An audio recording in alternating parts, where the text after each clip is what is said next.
If you're really worried about American power, about what I will call the empire, but let's just call it American primacy if you prefer, then you'll vote for Donald Trump because it's obvious that the continuation of the Biden-Harris foreign policy for another 4 years will be catastrophic for American power. If you're really terrified that the Republic is in danger, then you'll probably vote for Kamala Harris because you'll have been persuaded that Donald Trump is a threat to the constitutional order. It's a choice between republic and empire.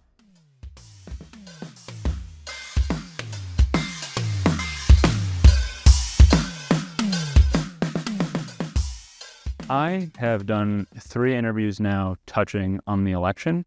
Our friend Victor Davis Hanson, Judith Butler, and economist Richard Wolff, but you're the only cut and dry historian, I'd say, of the group. You're also the only Scot.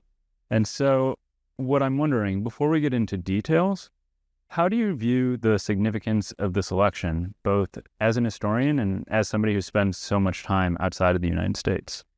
Well, full disclosure, I'm an American citizen, was naturalized back in 2018, but as you can tell from my funny accent, I am a Scot by birth and upbringing. And I suppose I bring to the question the perspective of not just the transatlantic world, but let's call it the Anglosphere. I'll be on my way to Australia Saturday night, and I'll be spending some time there. And that's how my life has become quite a global existence. And the other thing that's relevant is that I'm a historian, so I tend to think about problems not just relative to the last election or the one before that, but over a longer time frame. So a couple of observations about this election. At the beginning of this year, I said somewhat flippantly, it's a choice between republic and empire, by which I meant if you're really terrified that the republic is in danger, the Constitution is at risk, then you'll probably vote for Kamala Harris because you'll have been persuaded that Donald Trump is a threat to the constitutional order. If you're really worried about American power, about what I will call the empire, but let's just call it American primacy if you prefer, then you'll vote for Donald Trump because it's obvious that the continuation of the Biden-Harris foreign policy for another 4 years will be catastrophic for American power. So I was trying to simplify the choice in order to make it clear what's at stake here. I don't think that the threat to the Constitution is anything like as serious as Trump's critics make it out to be. In fact, I don't really see Trump as a major critic of the Constitution. There's nothing in what Trump says that threatens the Constitution half so much as what some progressives say, whether it's about the Supreme Court or about the Electoral College or about the Senate. The real threats to the Constitution seem to me to come from the left. The threat to American primacy is very clear and present because the Biden administration, or let's call it the Biden-Harris administration, because that's what they called it back in 2021, that has been responsible for a series of catastrophic failures of deterrence, beginning in Afghanistan in 2021, then in Ukraine in 2022, then in Israel or in the Middle East in 2023. And if you give this lot another 4 years, I think there'll be at least one other failure of deterrence in the Far East around Taiwan. I think American primacy is much more vulnerable than the US Constitution, which is more than able to withstand Donald Trump with his obvious eccentricities and impetuous temperament. So, in my view, you've got to actually prioritize the geopolitical dangers we face. I don't think the domestic dangers are anything like as serious as the alarmists on the Democratic side make them out to be. Okay, you've said a number of things that I'd love to comment on. First, you've written a number of really wonderful books, and if this were more of a long-form 3-hour interview and we weren't talking about something like the election, I would have loved to get into Doom, Colossus, or The Great Degeneration, but you've already mentioned your travel schedule. I thought it was really funny in the beginning of Doom that you mentioned your contributions as a super spreader at the beginning of the pandemic, traveling around. Sorry to everybody I gave COVID to. I didn't mean to. Yes. But what jumps out at me right now is Colossus. And you already described the America, or maybe it was just the Trump administration, as continuing the Republican empire. But I understand there is debate about whether or not the United States ought to be conceived of as an empire. So maybe we should start with that. Is the United States an empire? And how do Kamala Harris and Donald Trump connect to that right now? I'm quite relaxed about the word empire because most of history is the history of empires. Nation states are of relatively recent origin, didn't really exist before the 19th century in the way that we understand them today. So most history over the last, 2, 3, 4 millennia is essentially about empires. The United States doesn't think of itself as an empire. Indeed, it thinks of itself as having come out of a struggle against empire, a war of independence. But from the vantage point of most non-Americans, it looks pretty much like an empire. How do I define it? Well, the United States projects its power pretty much everywhere in the world. It has vast military capabilities on land, at sea, in the air, in space, and it has troops deployed in multiple countries on every continent just about. So functionally, the United States does a lot of the things that we associate with empires through the ages. That's not to say there's a colonial office and a whole bunch of places that are run as colonies. Apart from Puerto Rico, nothing quite is an American colony. But I think it's fair to say that America's ability to project power globally sets it apart from the other nation states. France doesn't do that. Germany doesn't do it. Britain used to do it, doesn't anymore. And there aren't many other empires in this world. In fact, if you look at the map of the world, I would say there are only a couple other empires. One is Russia, and the other is China. And they are both recognizably the descendants of historic empires. Russia is the heir of the empire that was created by Ivan the Terrible, Peter the Great, Catherine the Great. That's how President Putin sees himself, as the new Tsar of a continuing Russian empire that he's in the process of reviving. And Xi Jinping, the Chinese president, is the heir of a very ancient empire that has gone through multiple dynasties, of which the most recent is the Chinese Communist Party. So it seems to me geopolitically a world of empires, or perhaps we could call them empire states. And that was a term I tried to use in a book called The War of the World, convey the way in which, in the course of the 20th century, the rather loose structured empires of the 19th century became something more homogeneous, something more centralized in the course of the 20th century. And so these empire states, the Soviet Union was one, the People's Republic of China is one. And I think the United States is, in many ways, an empire. Colossus was written 20 years ago, which is somewhat sobering for its author. And at the time I argued, and I stand by the argument, that there was a kind of problem with American empire. 20 years ago, there were people who talked about that project quite openly. The neoconservatives, at the time of the invasion of Iraq, would boast about their imperial ambitions and their vision of a greater Middle East reshaped in the American image, with American institutions and obviously an American military presence. I was always a skeptic about that project for 3 reasons. There were, this was the argument 20 years ago, 3 deficits. There was a manpower deficit because Americans actually don't want to spend their lives governing Mesopotamia or, for that matter, Afghanistan. There was a fiscal deficit because there was already a structural imbalance between tax revenues and expenditures. But above all, there was an attention deficit. Americans lose interest in foreign entanglements for a while. They're fired up particularly if they're retaliating for an attack by a foreign power. But it's hard to sustain the American engagement in wars in faraway places of which most Americans know relatively little. So my thesis in Colossus was, this neoconservative project won't work. It won't be possible to turn Iraq or Afghanistan into quasi-colonies because Americans aren't that into empire, the way the British were into empire. Back in the 18th and 19th century, there were plenty of people a bit like me from Scotland who would quite happily spend their entire lives trying to run the Punjab. And the British Empire was run partly on a budget surplus. Britain fiscally was able to run a pretty expensive operation with a very large navy, and that worked from a political point of view until really the middle of the 20th century. And as for attention deficit, the British were always quite interested in this project of global power projection in a way that I don't think Americans are. Fast forward to 2024, how has that argument stood up? I think pretty well, because I think by certainly the time Barack Obama was elected in 2008, there was deep fatigue with the wars that had been embarked on under George W. Bush.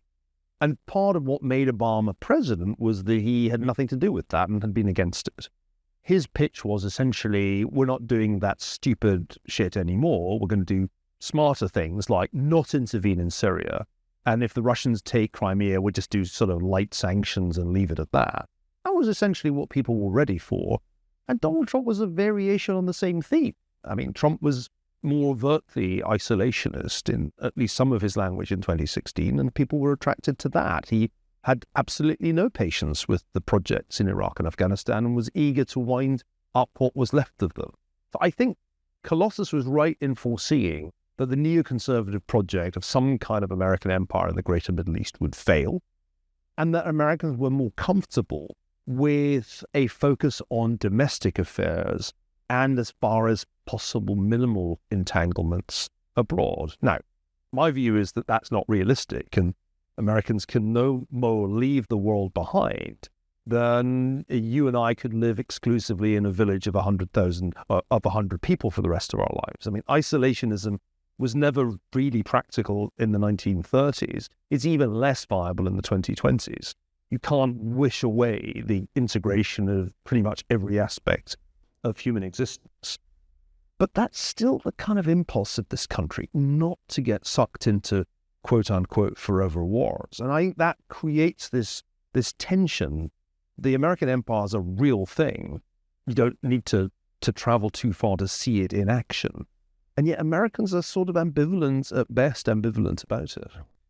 I imagine that, generally speaking, it's pretty nice to be part of the empire, but if you're on the opposite side of the empire, it might not always be nice.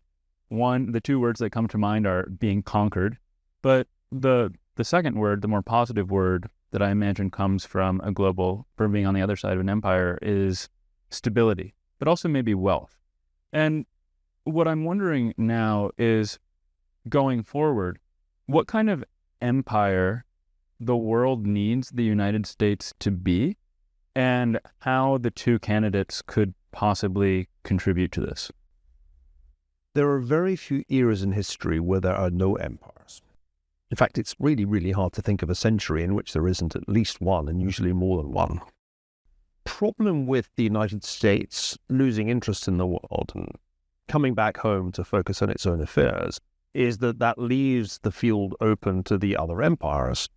If you go to Ukraine, I was there 5 weeks ago, you see a country that is being torn apart by an evil empire, which is the Russian Empire, which invaded in February 2022, committed multiple war crimes, and continues to wage a brutal war of attrition with regular attacks on civilian targets, direct attacks on schools, on hospitals, housing, in all parts of Ukraine. That's the problem with America's reticence, that it gives opportunities for those empires. And the same is true in the Middle East. What happened on October 7th, 2023 was that Iran gave a green light to Hamas and Palestinian Islamic Jihad to launch what was in effect a trailer for the next Holocaust. And the Israeli Defense Forces were caught by surprise and hideous carnage ensued. The United States is a presence in Europe and in the Middle East. There are significant military forces in Western Europe, and not only in Western Europe, as well as in parts of the Middle East that go back to even before the war in Iraq. And yet, the role that the United States has played in the last few years has been a relatively weak one. Yes, there's been support for Ukraine, unquestionably. Financial support, military support, although the Europeans have probably delivered somewhat more overall, the United States is still maybe 40% of the support for Ukraine. But it's not been sufficient for Ukraine to win its war. In fact, it's in the process of losing the war. And I think in the next 12 to 24 months, Ukraine will lose the war unless we change our strategy. Because right now, they're outmanned and they're outgunned. China, Iran, North Korea are supplying way more hardware to Russia than we are supplying to Ukraine. It's not a matter of incredibly complex military science to see that overwhelming superiority in artillery, in manpower, in tanks, in multiple rocket launching systems will lead to victory at some point, even if it's at quite a high cost to Russian grunts. So that's part of the problem. The other part of the problem for Israel, democracy to which we've been committed historically since its birth, is that Iran is inching towards being a nuclear-armed power. But the theocracy in Tehran is committed to wiping Israel off the map. With nuclear weapons, it can do that. And the United States, although there's been rhetorical support for Israel since October 7th last year, hasn't really done that much to help Israel. Israel's had to fight Hamas in Gaza with a constant barrage of criticism from American, of course, and other foreign leaders. It has gone to war with Hezbollah and also with Iran with minimal support from the United States. And at this point, it feels as if Israel is pretty much fighting alone against Iran and its proxies. And it's hard to see how Israel can win that war in the sense of, say, destroying all of Iran's nuclear capabilities. I don't think Israel has the power to do that. So here we are in a situation where the United States is, on paper, the dominant power in the world with the most sophisticated weaponry, and yet it can't really make its force effective. Ukraine is on a path to defeat. Israel looks like it's fighting on its own. And if China imposes a blockade on Taiwan at some point in the next 4 years, what will the President of the United States do, whoever it is? They will confront a terrible dilemma. The dilemma will be of the following form. If the Chinese have blockaded Taiwan, the United States has an option under an act of Congress going back to 1979 to take military action. But what would that mean? Sinking Chinese ships in the Taiwan Strait? That wouldn't be a simple process that would stop in an afternoon. The Chinese wouldn't just turn around, sail home and say sorry. You would risk a rapidly escalating conflict of the sort that Jim Stavridis wrote about in his book 2034. You could end up with even a nuclear war in that scenario. The alternative is you just shrug your shoulders and say, sorry, Taiwan, but then China controls Taiwan, and that fundamentally alters the balance of power in the Indo-Pacific to China's advantage. And the Japanese and the South Koreans and others will look and say, well, that's the end of American primacy in the region. That's the dilemma. Or to put it differently, if we're in Cold War II and China's taken the place of the Soviet Union, in a Taiwan semiconductor crisis, we would be replaying the Cuban Missile Crisis, only we'd be the Soviets. Because in the Cuban Missile Crisis, we did blockade, and Khrushchev had to decide whether he was going to run the blockade with a naval force. He did, but then he blinked, and he really pulled back from World War III. We don't want to be in that situation. I don't think we want to be in the situation where we have to risk, as Khrushchev did, World War III over an island a long way away from us that the other superpower has blockaded. So I worry a lot about this particular period in our history when America feels a lot like Britain in the 1920s or 1930s. It's got these global responsibilities, but it's spread pretty thin. In a fiscal sense, its position is much worse than it was 20 years ago. I mean, the debt is now way above 100% of GDP. There's no prospect of a balanced budget. Debt service, the interest payments on the federal debt now exceed the defense budget for the first time in our history. And that violates Ferguson's law, which states that if you're spending more on interest payments than on defense, you won't be a great power for much longer. And that's a really concerning feature of our current predicament. I believe I've heard Trump say, let's just think about Russia and Ukraine for the moment. I believe I've heard him say on different occasions that if he were president, the war would be over, or it wouldn't have happened. Or it wouldn't have happened. On the other hand, I have looked pretty extensively at both candidates' online platforms. They're very fuzzy. But Harris says that she plans to very much invest in the military, to ensure that we have this dominant foothold in the global space. So I'm wondering, though, which president or which candidate would you want to see in control of these sorts of situations, and why? I think we have to assume some continuity from Biden to Harris. She's been in this administration, and it's not as if at any point in this election campaign since she became the candidate, she's criticized the foreign policy of Joe Biden. So we would get more of the same, I think, at best. And that would take the form of continuing to support Ukraine enough that Ukraine doesn't lose the war, but not enough for it to win, which in my view leads ultimately to defeat. There are very few ties in war. It's not like soccer. And I think if you don't give Ukraine sufficient support now, Russia's going to grind out a win in the next couple of years. One of the striking features of the Biden-Harris administration has been their use of the word de-escalation. They love that word. Anything that's going on in the world, whether it's in Ukraine or Israel, there's always going to be de-escalation. But I came to realize in the course of the last couple of years that de-escalation is functionally the opposite of deterrence. I mean, if you put yourself back in the schoolyard where people were occasionally, at least in my day, throwing punches, when somebody punched you in the mouth, you didn't reply by saying, let's de-escalate, because that would get you the next punch in the mouth. I think we've forgotten the basics of deterrence under this administration. When Vladimir Putin threatened to use nuclear weapons, which he did early on in the conflict, we backed away as if we didn't have them. And I think that's a mistake. I mean, rule number one of deterrence is that if somebody says they've got nuclear weapons, you reply as the United States, so do we. And if you use yours, ours probably work better than yours, so you'd better look out. And we've forgotten that. So I think we'd have to assume that a Harris presidency would continue with the de-escalation mantra, failing to support Ukraine enough. How is there ever going to be a negotiation to end this war if Russia is winning? People don't negotiate peace or even an armistice if they're winning. The big difference, I think, is that at least some of the time, and I wouldn't say it was all of the time, Donald Trump gives the impression that he understands that you have to increase the costs of this war to Putin to bring it to an end.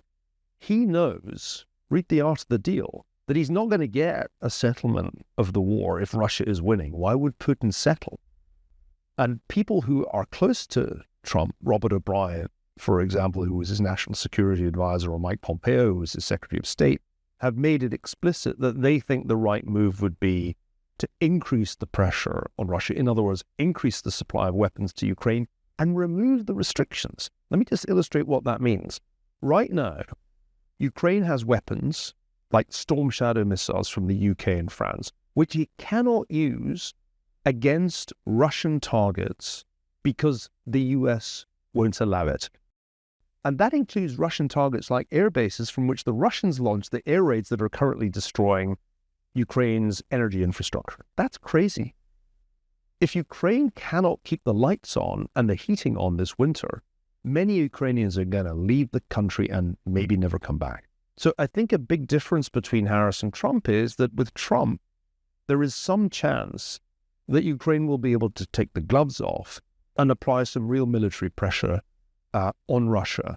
And that's the only way you're ever going to get a negotiated end to this conflict. I can't guarantee that that's what Trump would do, but I find it hard to imagine, very, very hard to imagine, that a Trump administration would simply hand Ukraine to Putin with a ribbon tied around it, because that would be such a huge win, not just for Russia, but also for China and for Iran and for North Korea, all of just supporting the Russian war effort right now.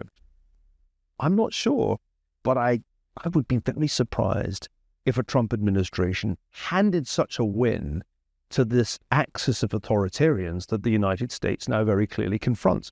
And I thought it was very interesting that in his interview with Elon Musk earlier this year, Trump made it clear that he understood this fundamental geopolitical problem. It's not like the war in Ukraine is just one separate regional conflict, and the war in the Middle East is a separate regional conflict, and Taiwan is another separate conflict. Gradually, it's dawned on Republicans in the last 12 months that it's all interconnected, because without Chinese support and Iranian support and North Korean support, there's no way Russia would still be able to wage the war on this scale. And similarly, without China buying Iran's oil, how is Iran still even in business as a regime? I think it's been a very important shift in Republican thinking that the isolationists have kind of lost this argument. The Tucker Carlson faction feels to me much less influential than it was a year ago. The realization in the mind of someone like Speaker Mike Johnson that if Russia wins, which would be the inevitable consequence of our cutting off aid permanently to Ukraine, all the bad guys win. That realization was a very important turning point. And that's why I think if you've got to choose, if it really is simple as Harris or Trump, if you care about Ukraine, and if you care about Israel, and if you care about Taiwan, has to be a big gamble to expect Kamala Harris to do a better job than Joe Biden, who's done a terrible job. All very interesting points. One of the sound bites, I will connect this back to what we were talking about, that I think there were a lot of compilation videos on YouTube and elsewhere, maybe earlier this year, last year, that were very funny, where when Biden was clearly experiencing some cognitive decline, everybody in the media was saying that he was sharp as a tack. I think that that's the phrase. Yeah. One of the sound bites that you always hear about Trump is that you don't want him to have the keys to the nuclear codes, something to this effect. And the question that I have, just to push back a little bit, is perhaps Trump would stand up better to these existential threats, but is it also not possible, because this is certainly something that a lot of people think, that he will provoke attacks, perhaps with North Korea or something like this? Well, we've got one big advantage here that we didn't have in 2016. We've actually had Donald Trump as president for 4 years. And although there were missteps and plenty of them, his record in foreign policy, if you judge it in terms of outcomes, not tweets, was quite impressive. One of the things that Trump said shortly after his election defeat in 2020 that I actually found plausible was that if he'd stayed president, Russia would not have invaded Ukraine. I think that's probably true, although one can never prove it. The thing that was interesting to me about Trump's first term was how good he was at intimidating the authoritarians, at wrong-footing them, at alternating between being friendly, which he certainly has been, to Putin and to Xi and to Kim Jong-un, not to the Iranian, but to all the others. He would be friendly, but then he would also exert power in ways that I think deterred them. The best example of this is Xi Jinping having dinner at Mar-a-Lago. And in the middle of the meal, Trump goes out the room, and then he comes back in the room and announces that he's just authorized airstrikes on Syria, like as the dessert is being served. That kind of power play was highly effective. As somebody who was a visiting professor at Tsinghua University in Beijing at that time, I saw how the Chinese tried and failed to figure Trump out. They couldn't decide. At the beginning, they thought, oh, it's good that he's won. He's a businessman. We can understand how to deal with a businessman.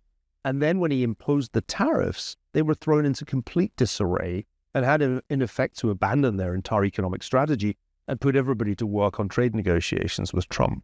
So what Trump was able to do was consistently to wrong foot the other superpower in a way that Joe Biden has woefully failed to do. Of course, there's been continuity, and I think one of the signs that Trump was in fact a good foreign policy president was that his successor basically carried on his China policy. They didn't get rid of the tariffs. In fact, they continued the tech war and even stepped it up. That is to say, the pressure on Chinese technology through measures like the ones the Commerce Department imposed to restrict China's access to high-end semiconductors. That was a real continuity between Trump and Biden.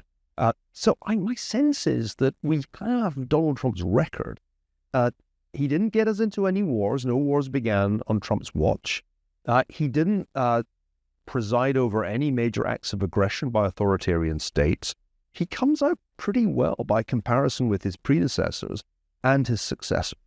I'm in agreement with you that it is reasonable to assume some continuity between Biden and Harris. And in this administration, we've seen, with Russia and Ukraine and Israel and Palestine, secondary involvement in a global conflict. But the most memorable instance of primary involvement is the withdrawal from Afghanistan. And that, I think, it's been overshadowed by more recent developments. But even in my status as a neutral interviewer, it is hard to overlook that as a major blunder in foreign policy. It was a blunder. Not that Trump wasn't planning some kind of exit.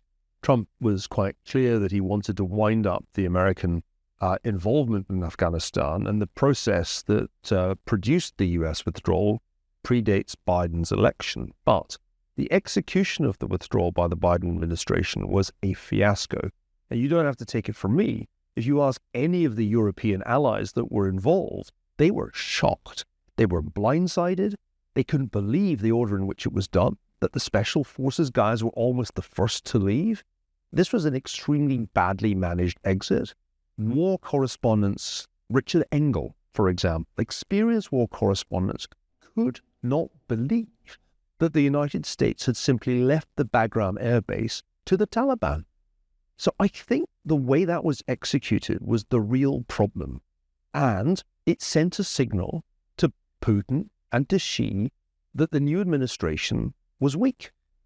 That, I think, led pretty directly to Putin's decision to launch a full-blown invasion of Ukraine in February 2022. It was the reason that Xi Jinping gave him more or less a green light to do that. And they weren't wrong. Because after all, if Russia's military operation in February of 2022 had succeeded as it was intended to, if Kyiv had fallen and Zelensky had either fled or been killed, the US was perfectly ready for Ukraine to be taken over by Russia. I mean, we understood what the Russians were going to do. We even publicized our intelligence about their war plans. And the expectation was that Kyiv would fall and the Ukrainians would fold. That was why they offered Volodymyr Zelensky, the Ukrainian president, an air ticket, a plane to get him out of the country. So it wasn't at all wrong to conclude from what happened in Afghanistan that there was easy pickings elsewhere. And of course, what happened, to everybody's surprise, was that the Ukrainians fought. And they fought far more effectively than anybody foresaw. I went to Kyiv a few months after the war began and visited the battlefields around the crucial outskirts of Kyiv. Also visited the place Bucha, where the worst atrocities of the early phase of the war were committed by the Russians. And what I learned was that at that moment, all the really well-trained Ukrainian army were over in the Donbass to the east, where they expected the Russian attack to be. The people who defended Kyiv were the reservists and civilians. That unexpectedly heroic performance and the fact that Zelensky and more or less his entire government stood their ground caught the Biden administration completely by surprise. Once it was clear that the Russians had utterly bungled their capture of Kyiv, then we began to send aid. But initially, it was kind of a drip feed. And it's been a very long and painful process to get the US and its allies to deliver serious hardware to the Ukrainians, the kind of hardware they would need to win this war. This, I think, illustrates a central problem of Joe Biden's administration and Kamala Harris's, that they haven't been effective in exerting American power, they haven't established deterrence, and when our enemies have taken military action, our responses have been insufficient to secure victory for our allies. That seems to me a very fundamental indictment of a foreign policy.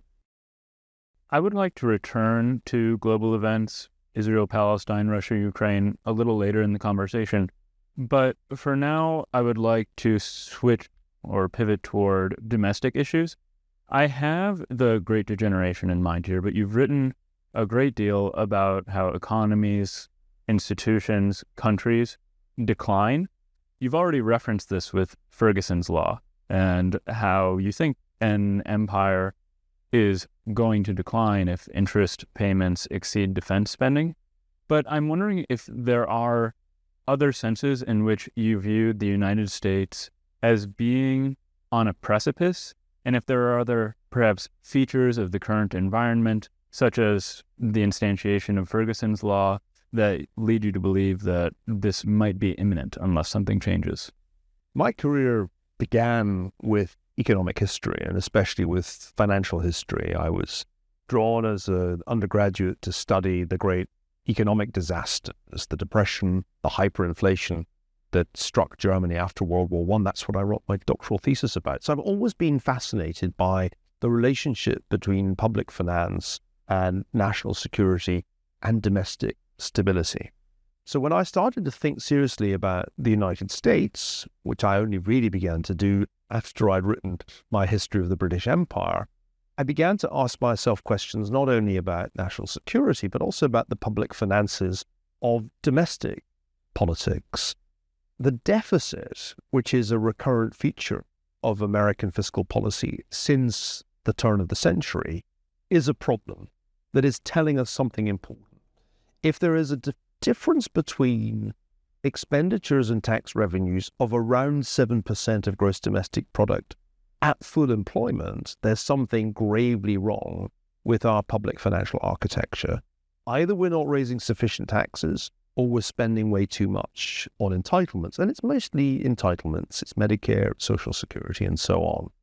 And no politician in the last 24 years has really been serious about addressing those problems, with the possible exception of Mitt Romney, who lost an election because he was willing to contemplate reform of entitlements. That's really the thing that Obama was able to trounce him with. And binders full of women caused a lot of issues. There was that too. So, I mean, I think, looking back over the last quarter century, there's a striking problem, and that is that Americans are living way beyond their means. And that problem is not going to improve. The Congressional Budget Office tries to foresee the future of the debt. And they do these projections out over multiple decades, and they're always wrong. They always underestimate how fast the debt is going to go up. In the last quarter century, we've had a succession of crises, the global financial crises, COVID, and these crises have driven up the public debt relative to gross domestic product in a way that far exceeded the Congressional Budget Office's expectations. So we're now at the point that we have a larger debt to GDP than we did at the end of World War II.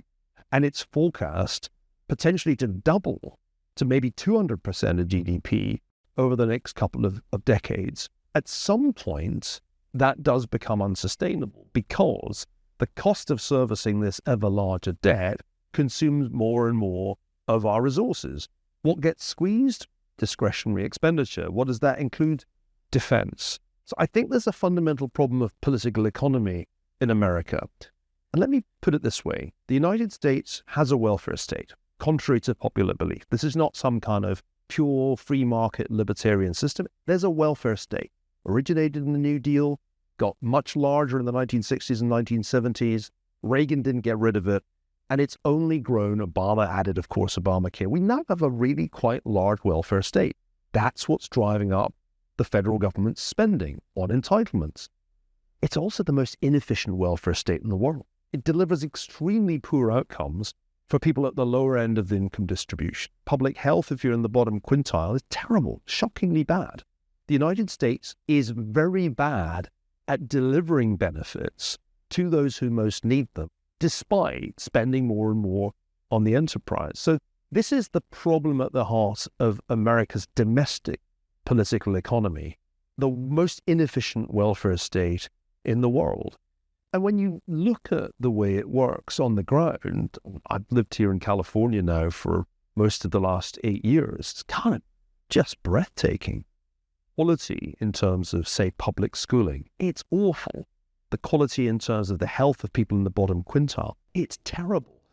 So the United States can't be said to be succeeding if the objective of domestic policy is to have a dynamic economy with a relatively equitable distribution of income that ensures that people at the lower end of the income distribution lead decent lives and not dying prematurely, whether it's, in the case of single mothers, in childbirth or in the case of young men as a result of gunshot wounds.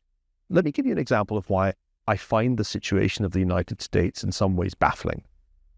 We have seen a really striking increase in what have sometimes been called deaths of despair. The number of people in this country who died either of suicide or drug overdoses in the last 10 years is the same as the number of people who died of COVID in the pandemic. It's somewhat north of 1.2 million. Over 10 years, to lose 1.2 million people to suicide and overdoses is a terrible thing. Something's gone very wrong when such a large proportion of the population is succumbing to these so-called deaths of despair. And I didn't even include alcohol poisoning and the other things I could have included there. So something's not right. A lot of people are dying prematurely. Uniquely in the developed world, life expectancy's gone down in the United States. We actually are doing worse than we were doing 5 or so years ago. And I think until we start talking frankly about these social problems, we're not going to be staring reality in the face. Something isn't working, despite all the dollars that the federal government and state governments throw at these social problems. Something is not working. I am not going to dispute what you just said about the United States constituting the least efficient welfare state that there is. What I will say, though, is that if this is the case, I think it's safe to assume that Kamala Harris will perpetuate that. What I ask then is, what is the alternative? Because there are clearly lots of people suffering in the United States, as evidenced by these deaths of despair. And why do you think that Donald Trump, which I assume, or who I assume you do think, will be able to remedy this, or at least move us toward a better state of being? I'm not sure if Donald Trump can address these problems. Okay, that's sobering. The way I think about our domestic political choice is this. It appears, I think, to the median voter that having a rising federal debt is not a problem. In some ways, the political class has concluded that deficits don't matter and that the debt can go beyond 100% of GDP and there is no downside. And if that's right, if that's the way people think about it, then the rational thing is to vote for the candidate who's offering the largest deficit, which is clearly Trump. So Trump is effectively offering to make even more spending happen with even less taxation. So if you think that deficits don't matter and you can let the debt grow, then you might as well vote for the guy who's offering you the biggest bang fiscally for your vote. That's Trump. At some point, the bill falls due, but when? And I'm not sure I know the answer to that. I think if you'd asked me 20 years ago when I was writing book Colossus, I would have said, there's no way they get to 2024 without a real problem in the bond market. Well, here we are. What actually happened was, partly because of the global financial crisis and quantitative easing, the costs in terms of the interest on the debt went down. And so there was no cost to raising the debt, at least in the short. That means there's no pressure on either candidate to be serious about this. And that's why we're not having a discussion about the deficit, about entitlements, about any of those issues. When does reality catch up? My hypothesis is that it doesn't necessarily catch up domestically because the United States tolerates high levels of suicide and overdose and gun violence. That's part of the way American society functions. It's why Americans tolerated large numbers of deaths from COVID. Americans are in fact quite tolerant of mortality in a way that Europeans are not. I think that's because we have a risk-taking culture where there's a sort of acceptance that failure has a price. We're social Darwinists implicitly in a way that Europeans have not been since World War II. The vulnerability is not domestically. We're going to put up with this stuff. People will put up with California despite its incredible economy. They'll put up with the squalor of homelessness. They'll put up with the squalor of drug addicts on the streets. I don't know why they put up with it, but they do. The problem is the international scene. Because if your defense budget just gets squeezed and squeezed and squeezed, because it's the one thing that is easy to shrink, at some point, somebody's going to call you a bluff. And I think that's what's going to happen. American power will be challenged abroad when the defense capabilities no longer deter China. And I think that's the risk that we run in a relatively short time frame. At some point, Xi Jinping says, I'm going to do the big gamble. I'm going to blockade Taiwan. And either the US is going to fight and lose, or the US isn't even going to fight. That's his best case. At which point, I get primacy in the Pacific. And then everything changes. And this is the way I think about it. Britain's empire, in the middle of the 20th century, ran up a very large debt because we fought 2 world wars. And after a certain point, it was no longer viable for Britain to run such a large debt and such a large empire. Result, end of empire. The United States has to be steering in this kind of direction unwittingly, where if you lose Taiwan, not only do you lose dominance in the Indo-Pacific, Japanese and the South Koreans go, okay, that's it, China's number one. Also, why would the creditors of the world hold dollars and 10-year treasury bonds in the same high esteem as they did before you lost your primacy? You see, we rely heavily on foreigners still to hold a significant part of our debt. If we lose credibility as the number one superpower in the way that Britain lost its credibility in the 1940s and 50s, it's clear what happens. At the very least, the currency weakens and the cost of the debt service goes up. So that's the scenario that I think is more likely than a domestic reckoning with the super inefficient welfare state. I think we'll just carry on putting up with that. It'll be an external shock that exposes the fragility of the system. You said earlier in the conversation that in 2018 you became a naturalized citizen of the United States. Does that mean that you'll be voting in this election? Yeah. Then let me ask you a personal question.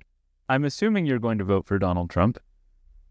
If you are going to vote for Donald Trump, what are the reasons beyond those that we've discussed that you intend to do so? It's a secret ballot for a reason. I mean, I think it's very important that our decisions in the ballot are not public, because ultimately the stakes in American politics have become extraordinarily high. In the time that I've worked in this country, the political atmosphere has become progressively more and more toxic. This is one of the striking features of the thing we call polarization. It takes many different forms, but the most striking form is that each side regards the other as evil in a way that wasn't true 20 or 25 years ago. And this makes me very cautious about political endorsements and political statements, because I have to think not only about myself, but about my family. I'll give you an illustration of the problem. I can think of one eminent legislator who is leaving political life because of the threats to his family in recent times. So this is what we've done to our political culture. We've moved away from an arena in which bipartisanship was quite normal and even acceptable, in which at the end of an election, the loser conceded gracefully to the winner, to a political culture in which the goal would seem to be to jail the other side's candidate. I'm therefore very deliberately not making a public statement about how I will vote. You can draw whatever inference you like from the things that I've said. I've always said I feel ambivalent about Donald Trump. Not that I hate him, not that I think he's a threat to democracy or the Constitution, but I'm ambivalent. And the reason I'm ambivalent is that I don't think Trumpism addresses some of the core problems that we're talking about. I wish there were a presidential candidate who leveled with the American people and said, look, our international position is vulnerable and it will get worse if we don't make concerted effort to reestablish deterrence. That's not going to be a free lunch. We're going to have to increase the defense budget relative to GDP. Secondly, our domestic system of entitlements is out of control. We have to do fiscal reform. That's going to be painful too.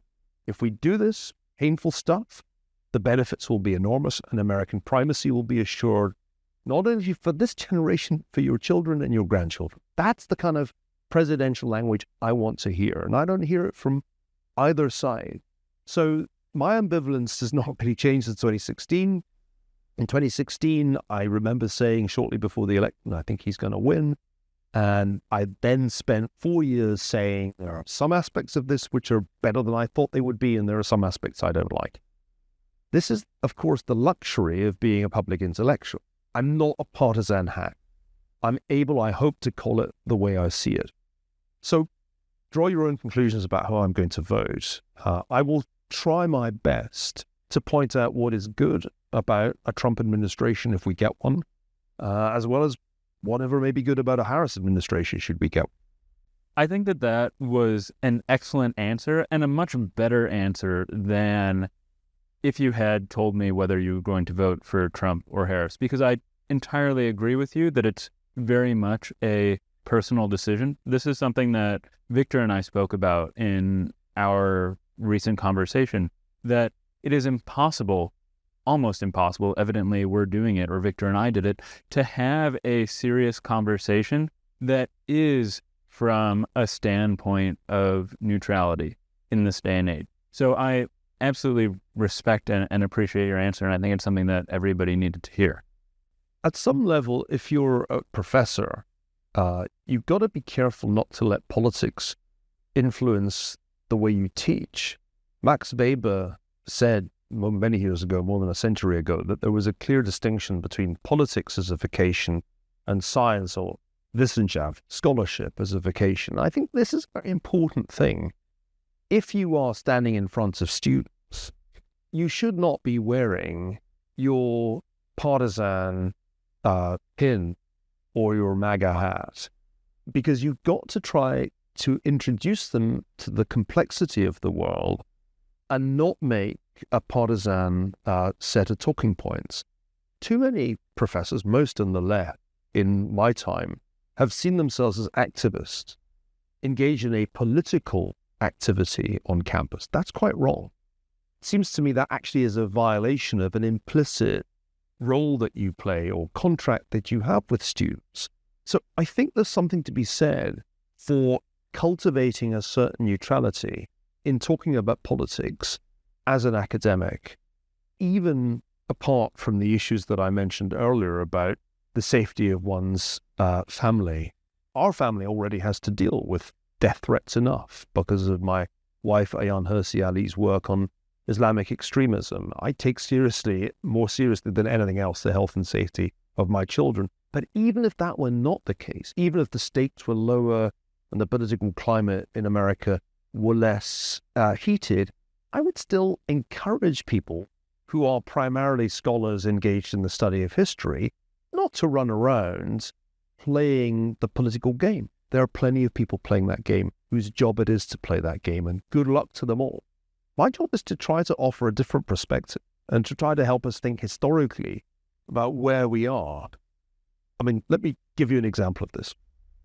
The 19th century is a neglected century. Most people who think about American politics think about it largely in terms of the 20th century and mostly the later 20th century. The analogies that you hear getting bandied around are the analogies with, I don't know, the 1960s. Like 1968, that always comes up because there are just enough people who remember that still around for it to resonate. But actually, American politics in the age of Donald Trump is much more 19th century than 20th century. Go back to the 19th century, and what did you have? Politics was a contact sport in the United States, so much so that it deeply shocked Charles Dickens. It was a machine operation where most elections were controlled by machines and relatively little was contested. I think American politics has reverted to its 19th century origins. Tariffs were an issue in the 19th century, and lo and behold, what word does Donald Trump use more than any other? Tariff. So I think, to an extent that people don't discuss, we've ended up back in a 19th century politics. And if you go back to the 19th century, it's a dangerous kind of politics. It produced a civil war. I don't think we'll have a civil war in our time, just to be clear. But I think there is this tendency towards political violence, which is associated with the increasingly hostile language that the two parties use of one another. So that's the way I think about American politics today. And it's not a particularly attractive prospect to be back in the age of, I don't know, Tammany Hall or the populists who brought about the Exclusion Act of 1882, which was the beginning of immigration restriction in the United States. This is a good time to shift to one of your other books, your most recent book, Doom, where you write about the politics and speech and history surrounding global catastrophes like pandemics, wars, the meteor impact that hasn't happened yet. And the reason that I think that this is a good time to talk about it is we have a number of very high-profile wars with a lot of discussion going on around them right now. This connects directly to what we were just talking about speech between the left and the right about sensitive issues. I'm wondering how you see speech on the left and on the right in media, behind closed doors, differing between the left and the right surrounding Israel and Palestine in particular. Well, Doom was a book inspired not just by the COVID pandemic, but by an earlier preoccupation I had with disasters. And the insight that I was groping my way towards in 2019 was that we didn't have a general theory of disasters. We tended to distinguish between natural and man-made disasters. We would write books about one set of disasters, say wars, but completely different books about pandemics. And I was craving a general theory of disaster. That was the motivation for writing that book. At the end of the book, I come to the conclusion that the distinction between natural and man-made disasters is an artificial one. In just the same way that famines are not really natural disasters, so all disasters, including pandemics, have a man-made character. It's our decisions that determine how many people die prematurely, whether it's an earthquake or a war. This is the key insight of the book. At the end of the book, I say, look, there's no obvious sequencing here. Sometimes you have the war and then you get the pandemic. That was what happened in 1918-19, the great influenza pandemic, which is the last really big pandemic before COVID, came at the end of World War I. Here it seems like the sequencing is different. So I suggested that towards the end of Doom that we might have a pandemic and then conflict. The conflict duly came along, first in Ukraine and then, of course, in the Middle East. And I don't think we're done. I think we're in a period where conflict seems likely to escalate after a time when actually the amount of war in the world was quite low. I mean, we forget this, but after the fall of the Soviet Union, the wars of the 1990s and the 2000s, including the wars in Iraq and Afghanistan, were small wars with relatively small death tolls. We're now back into quite big wars with really lots of deaths. Shocking just how many people have already died in the war in Ukraine. And I think the way in which Democrats and Republicans think about these things is in some ways the same and in some ways fundamentally different. It's the same in the sense that both Democrats and Republicans like to use a language that implies we're staying out of this. The forever war term appeals to people on both the right and the left.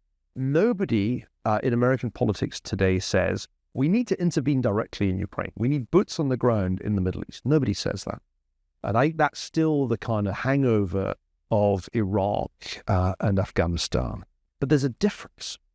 And the difference is very obvious, more obvious, I think, in the case of Israel than it is in the case of Ukraine. Ukraine briefly was a fashionable progressive cause. You may remember that there were certain households in California that went from Black Lives Matter to Ukrainian flags in the space of a weekend. And it was an interesting feature of the politics of 2022 that so many progressives decided that the current thing was support for Ukraine. That didn't last long. These things seldom do. But after October 7th, 2023, something amazing happened. And that was that progressive left-wing America decided that somehow the victims were the Palestinians. I look back on those days immediately after the attacks in which so many hideous atrocities were committed against Jewish men, women, and children. And I ask, how could they flip so quickly into a narrative about Palestinian victims and Israeli genocide? This seemed to me grotesque. But it happened on campuses, including the campus where we're having this conversation at Stanford, at Columbia, at Harvard, that young progressives, Democrats without exception, strongly aligned themselves with the Palestinians, even as the Israeli Defense Forces were trying to go after the perpetrators of the atrocities of October the 7th. The left lined up with the people who were the perpetrators, or at least harbored the perpetrators. That was certainly not going on in conservative circles, where there is still, I think, an instinctive feeling that we should have Israel's back when Israel is under attack by terrorists who are backed by the Islamic Republic of Iran. You write in Doom that the structure of social networks is of crucial importance to how disasters unfold and shift. There's kind of like this circular network where things feed on one another. We started off this conversation talking about your contribution to COVID as a traveler. I think this is one very good example of how a certain sort of social network propagates a certain sort of disaster, a plague in this case. But I'm wondering how you think that the media, which we've just been discussing, has fed into the war and affected it. Because certainly, I mean, one thing that comes to mind is the media, the global awareness of what is going on has curbed some of Israel's potential uses of force. But I'm wondering if there are other ways in which you see this having direct effects in Israel and Palestine. Well, I wrote a book a few years ago now called The Square and the Tower, which was my attempt to write a history of networks, in the belief that we can't fully understand the way the world works if we only look at states or corporations, hierarchically organized entities. I wanted to show that much of history is in fact driven by informal networks. And these informal networks are sources of innovation, but also of contagion. And contagion can be good. It's great when a very good idea spreads rapidly, but it's not so great when a dangerous virus spreads through a social network in the way that COVID did. So I became very obsessed about networks back in around 2017. Actually, it coincided with my move to Stanford. Maybe proximity to Silicon Valley forced me to think a little bit about what social networks represented, not only today, but historically.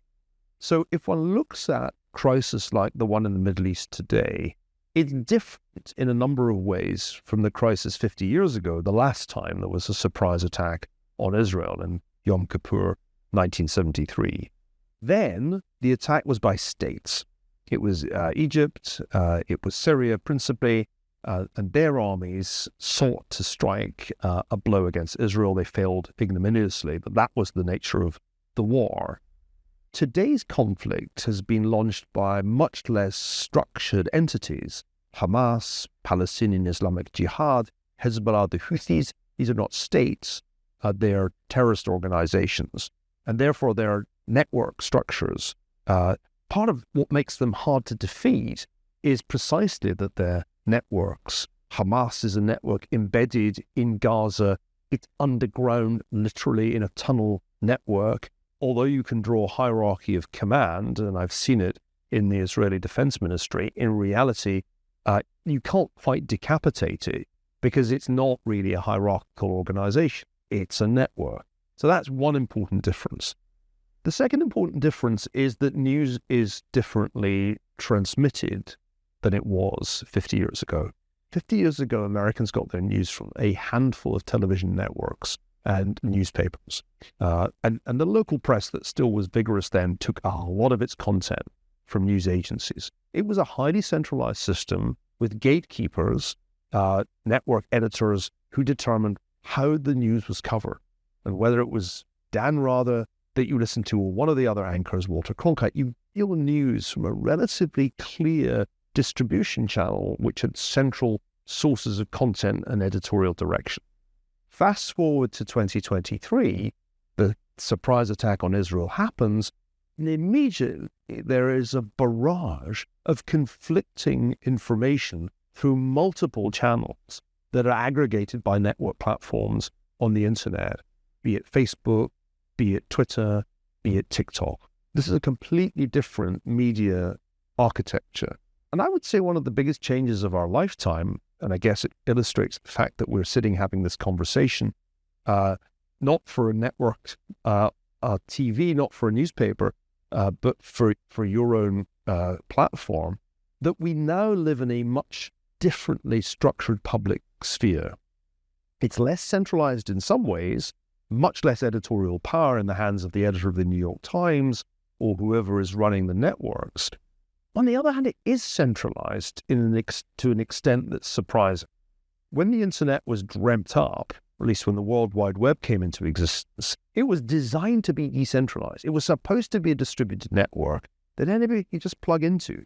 Didn't stay decentralized for long with the rise of network platforms such as Google and then Facebook Meta, Twitter, and so forth, and now most recently TikTok, we've got a series of very, very large aggregating platforms whose algorithms determine, as we were discussing before the camera started to roll, what gets seen. In the case of the battle between the Israelis and their terrorist antagonists, it was rather shocking to realize that on TikTok, a Chinese-owned platform, overwhelmingly content favored the Palestinian case. Now, you can debate as much as you like whether that was because of TikTok's audience or because of its Chinese ownership. One way or another, the algorithm favored content that was pro-Palestinian. So we live in a completely different world in which the truth is structured not by central editorial hubs, but by these platforms and the algorithms which are their core power. When I brought up doom, you mentioned this dichotomy, I guess, between nature and man and the role that nature and man play in disasters and disaster responses. One of the really nice examples in the book is that certainly a tsunami can cause tremendous harm to human beings, but it's also very much dependent on whether or not we build on the coast. Right. Or an earthquake can cause damage, but it depends on whether we build on the fault line. So I think we underestimate the role that humans play in these disasters, but we might also overestimate the role that they do in certain isolated cases. One way in which we do this that you point out in Doom is that we often put too much responsibility on leaders in times of disaster, war perhaps being one of these cases. Netanyahu is somebody who is constantly under fire, both in Israel and abroad. I see him as kind of the face of the devil on campuses. That's how people think about him. And I'm wondering how you view Netanyahu's role in this Hamas-Israel war.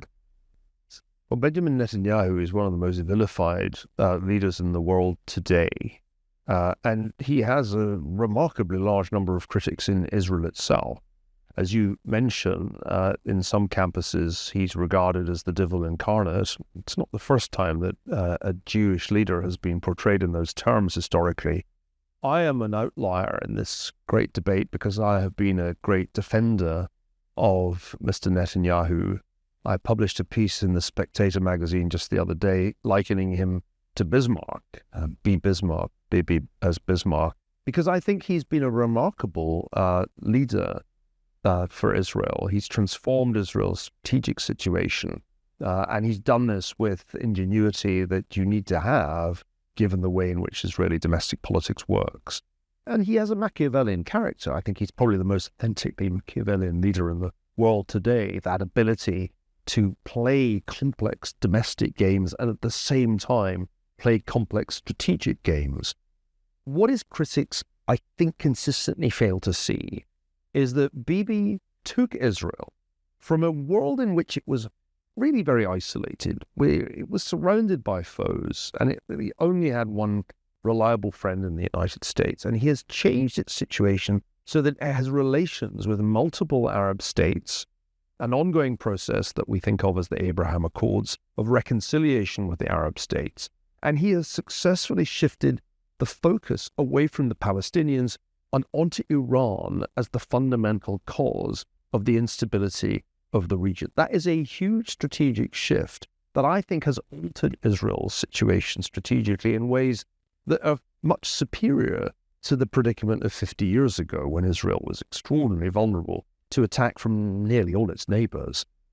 That's an achievement that I think future historians may be able to write about. It's hard to make that argument now because after a long political career, Bibi has made a great many enemies at home and abroad.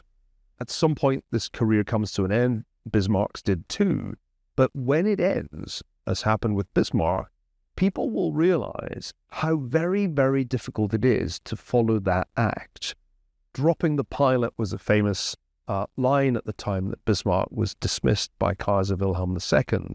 I think when the Israeli people drop the pilot, it will be very hard indeed to find a leader that skilled at balancing the incredibly complex constituencies within Israel itself and dealing with Israel's very, very vulnerable location in the world.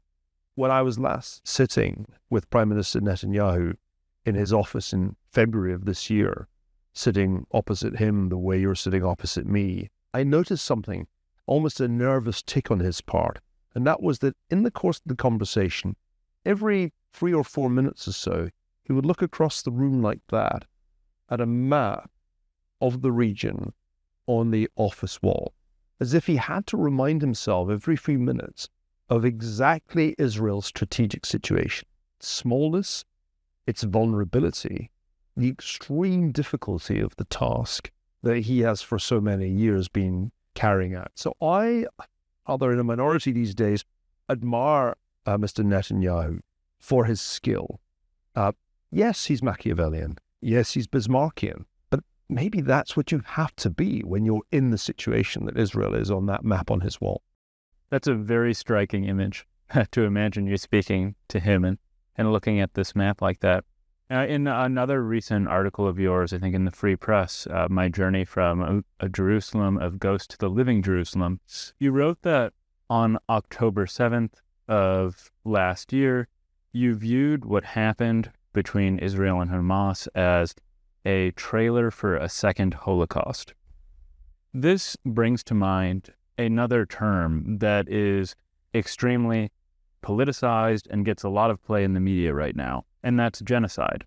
And I'm wondering how you view the allegation of genocide in Israel and Palestine right now, especially given that initially your first thoughts were genocide committed against Jews, not genocide committed against Palestinians. Well, the concept of genocide emerged from World War II. It emerged from the Holocaust. And Lemkin, whose concept it was, succeeded in making it a part of international law. Samantha Power wrote a good book about this before she left academia and went into government. And bearing in mind that history, one has, I think, to proceed with extreme caution when people begin to accuse the Jewish state of genocide. After all, the reason the state of Israel exists, in my view, is that the lesson of World War II and the Holocaust was that Jews cannot survive without a nation of their own. The experiment of being a stateless people had ended in the catastrophe of Auschwitz. I don't think it's appropriate to use the term genocide to describe the way Israel is dealing with the Palestinians. What has happened in Gaza has been an enormously difficult military undertaking. The Israeli Defense Forces had to take on a terrorist network, as we were just discussing, and try to eliminate the perpetrators of the great crime of October 7th while minimizing civilian casualties. Hard to do when your enemy has deliberately embedded itself in a civilian population and intends to use the civilians as human shields. And yet, if one looks closely at the data on the conflict in Gaza, the striking thing is, in fact, the very great efficiency with which the Israelis have gone after Hamas and Palestinian Islamic Jihad while minimizing civilian casualties.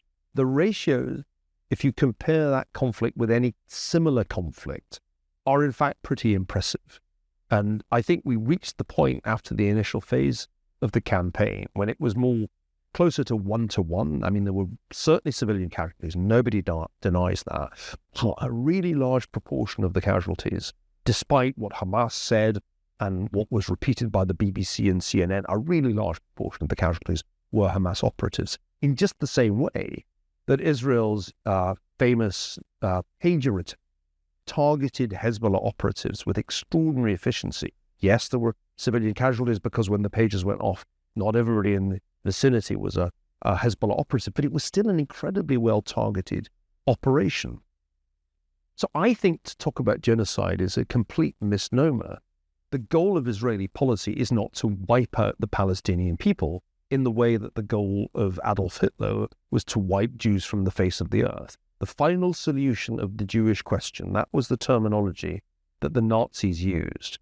And their objective from early on was Vernichtung, annihilation of the Jews. And they came very close to achieving it by industrializing mass murder, When I was in Vilnius just a few weeks ago, I wandered around the streets of that rather lovely city and thought to myself how eerie it was to be in a city that was once, say, 40% Jewish, that had synagogues almost on every street corner. A city which, after the Germans took control of Lithuania, saw a most ruthless massacre of the Jewish population. 90% of the Jews of Lithuania were killed in the Holocaust, the highest percentage of any country that the Germans occupied. The lesson of history for me is very clear. We can never allow another Holocaust to happen. And when I say we, I mean everybody whose country fought against the Nazis in World War II. We have a moral obligation never to let that happen again. When October 7th happened and I saw the first video images, I realized immediately what was intended by Hamas. This was a trailer for a second Holocaust, because the kind of violence that was used, its utter sadism, its sexual depravity, was designed to remind the Jews of the Holocaust. That is, I think, why the event was so traumatic for Israelis. It's not just the numbers of people who died, it was the way that they were killed.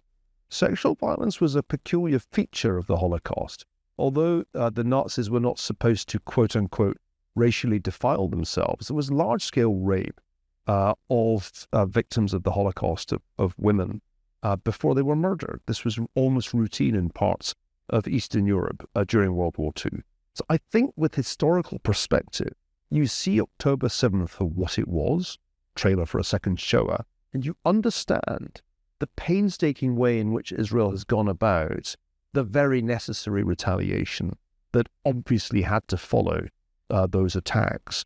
And by the way, if a comparable attack were carried out against Americans on that kind of scale, with that kind of sadistic violence, there is not an imaginable state of the universe in which the United States would not strike back with massive force. And we know from recent military actions, for example, against Islamic State, not so many years ago, that the United States military can inflict a great many civilian casualties when it's going after people that the Americans regard as their enemies. So, Trump and Harris, Russia and Ukraine, Israel and Palestine.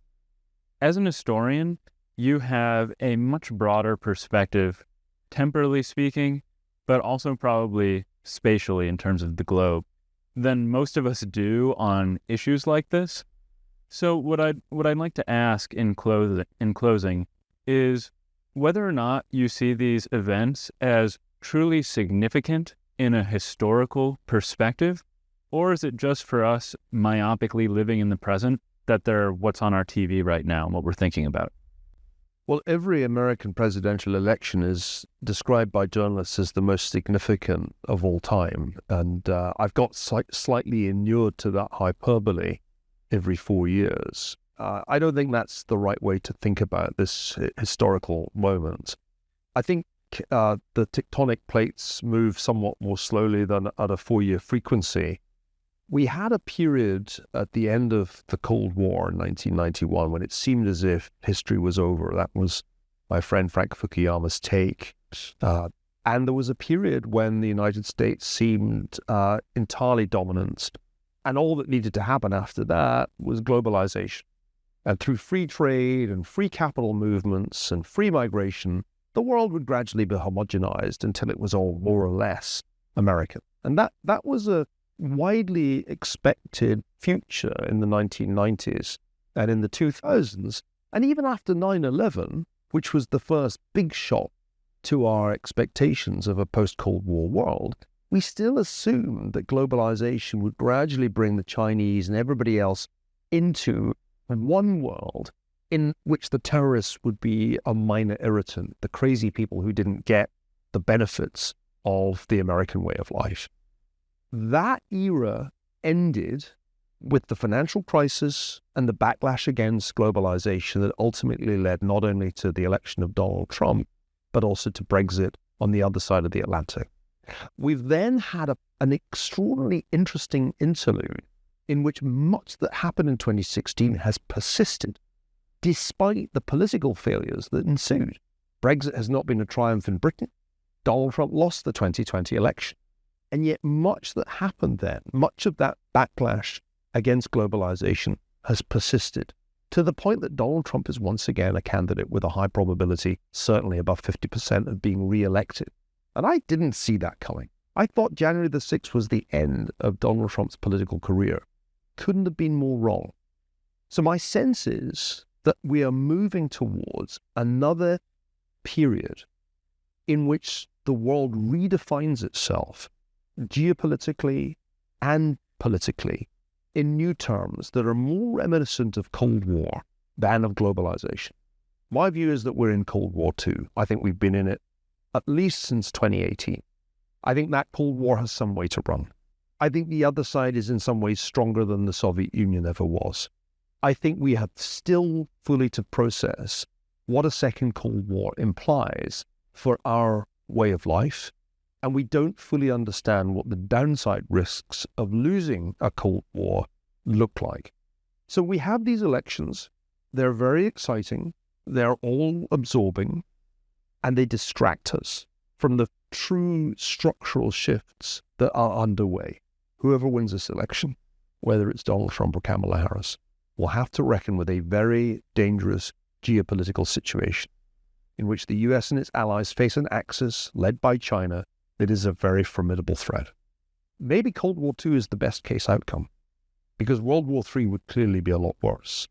I don't think many of us, as we doom scroll our way through the election, understand the true stakes and the true nature of the future that we face, not just in the next 4 years, but in the next 40 years. The future that we're handing to our kids is going to be very, very different from the future that we thought we were going to have back in the 1990s.